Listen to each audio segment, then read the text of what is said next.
Okay, so not too long after the last one, pretty much have the whole bike all put back together. Everything went back together really nicely. Everything looking real good. As you can see there, the only things I haven't worried about right now is the chain guard for the rear and the sprocket cover that I designed and printed. It just kind of looks like that. For the front, reason being that I'm not 100% sure about that size sprocket yet. I did buy a 16 tooth, so that's a 13 tooth. 16 tooth will take away a lot of the bottom end torque but give you a lot more top end speed. So I'm just going to test this as is and we'll see how we go. It's currently charging up. That's the 10 amp charger there plugged into the back. This bike does have some little holes, drain holes or something down there, which in theory I could feed the charger through if I were doing this in a in a more public location.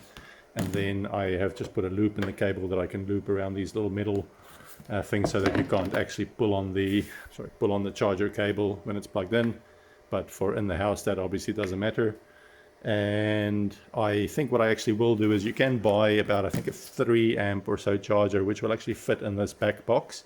So that will probably be I'll see if I could use this one just overnight, and then when I get to work in the morning just plug in the 3 amp charger and just put back some of the charge.